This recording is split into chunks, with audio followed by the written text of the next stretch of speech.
Hello everyone, welcome to civil staff IAS. So आज के lecture में हम डिस्कस करेंगे पॉलिसीज एंड प्रोग्राम से रिलेटेड जो भी करंट अफेयर्स में रहा है और जो आपकी यूपीएससी के लिए रेलेवेंट है, that we will discuss in detail.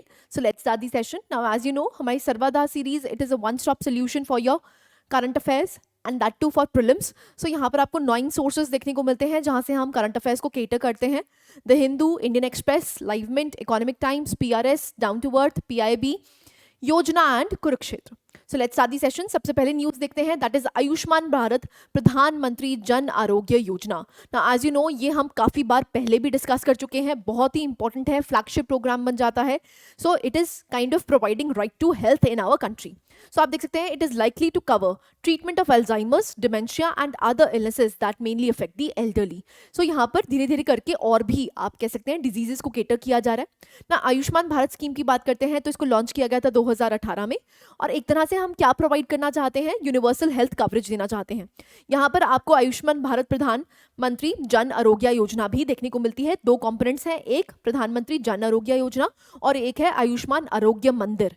ये भी इंपॉर्टेंट हो जाता है। प्रधानमंत्री जन आरोग्य योजना की अगर बात करते हैं तो यहाँ पर largest publicly funded health insurance scheme है इन दी वर्ल्ड, जहां पर 5 लाख रुपए दिए जाते हैं पर family per year for secondary and tertiary health care. यहाँ पर 3 दिन की कवरेज आपको देखने को मिलती है। It covers up to 3 days of pre hospitalisation and 15 days of post hospitalisation.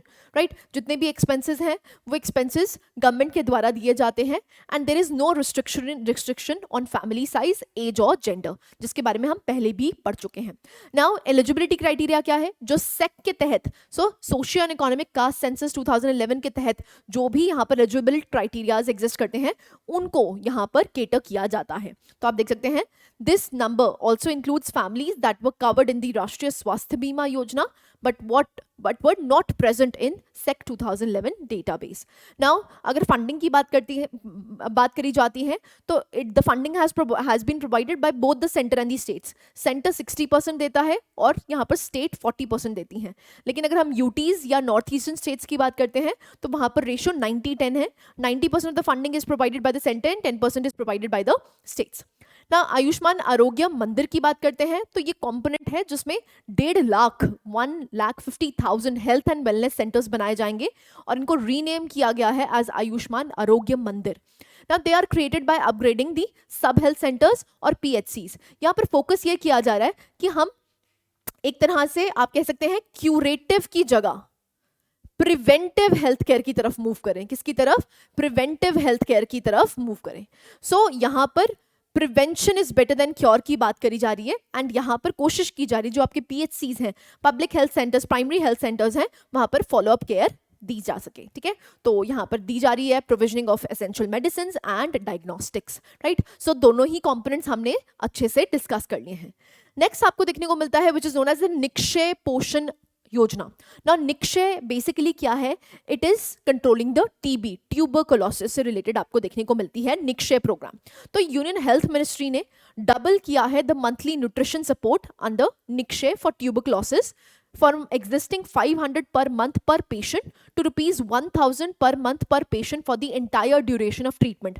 So for example, अगर एक इंडिविजुअल को यहाँ पर TB हो गया है तो उसको एडिशनल सपोर्ट दी जाती है कितने की, 1,000 रुपए की पर मंथ, जिससे वो अपना न्यूट्रिशन और यहाँ पर अपनी TB से रिलेटेड जो भी हेल्थ प्रॉब्लम्स है उसको डील कर सके। ठीक है, तो अब बढ़ा दिया गया है, पहले 500 रुपए था, अब आपको 1,000 रुपए देखने को मिलता है।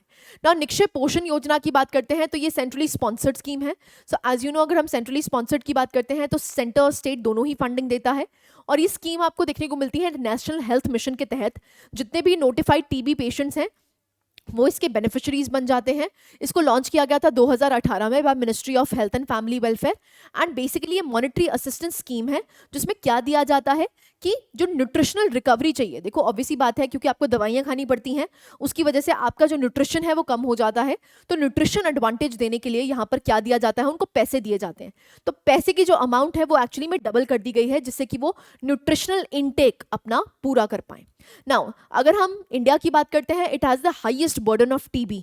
ना दैट इज वेरी, आप कह सकते हैं एक तरह से क्रूशियल फैक्टर बन जाता है जिसकी वजह से निक्षय पोर्टल चलाया गया है एंड इट इज, आप देख सकते हैं, although elimination elimination of tuberculosis is one of the sustainable targets to be achieved by 2030. India has set the target to 2025. 2030 तक करना है, बट हमारा टारगेट ईयर क्या है? 2025 तक हम चाहते हैं कि हम टीबी को क्या कर सकें? एलिमिनेट कर सकें ना। टीबी की अगर बात करते हैं तो एज यू नो ये एक बैक्टीरियल डिजीज है, ट्यूबरकुलोसिस बैक्टीरियोसिस से आपको देखने को मिलती है, एंड टीबी क्योरेबल है। क्या है? क्योरेबल है। This is important, it is curable. Clarity है? नाउ नेक्स्ट आता है अटल पेंशन योजना। नाउ जो टोटल एनरोलमेंट है, it has crossed 7 crore with over 56 lakh enrollments in 24-25। तो अटल पेंशन योजना के बारे में जान लेते हैं। इसको लॉन्च किया गया था 2015 में। इसका एम क्या है? ये यूनिवर्सल सोशल सिक्योरिटी स्कीम है जो टारगेट करती है पुअर को, under privileged and unorganised workers को। ठीक है ना। बेसिकली ये एडमिनिस्टर कौन करता है? PFRDA।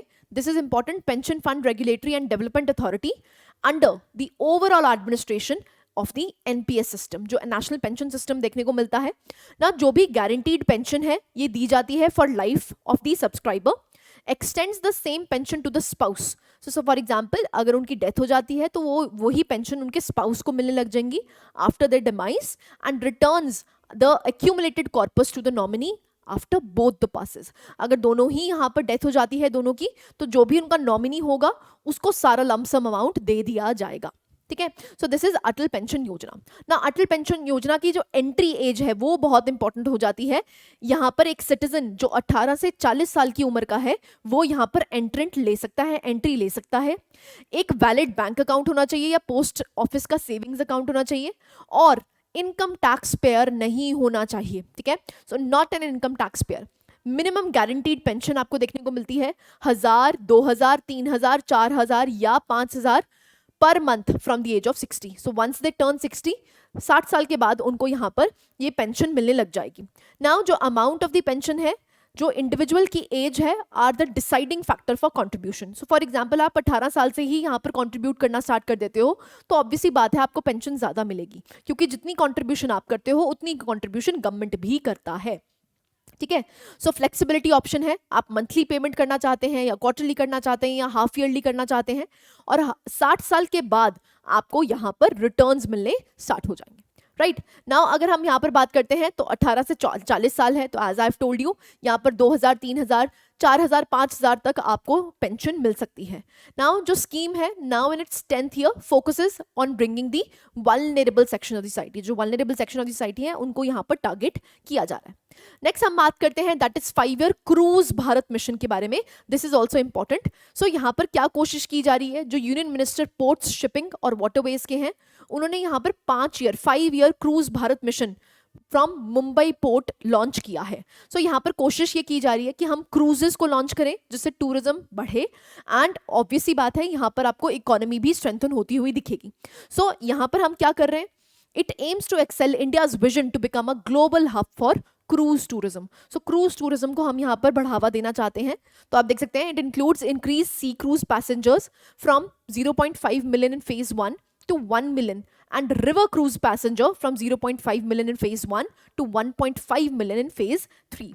Now it also includes 10 developing sea cruise terminals. यहाँ पर 10 sea cruise terminals बनाए जाएंगे, 100 river cruise terminals बनाए जाएंगे, and 5 marinas under the mission. So ये basically इसका aim है। इम्प्लीमेंटेशन फेजेस की बात करते हैं तो 3 फेजेस में इसको डिवाइड कर रखा है। तो 24 से लेकर 29 तक आपको देखने को मिलता है।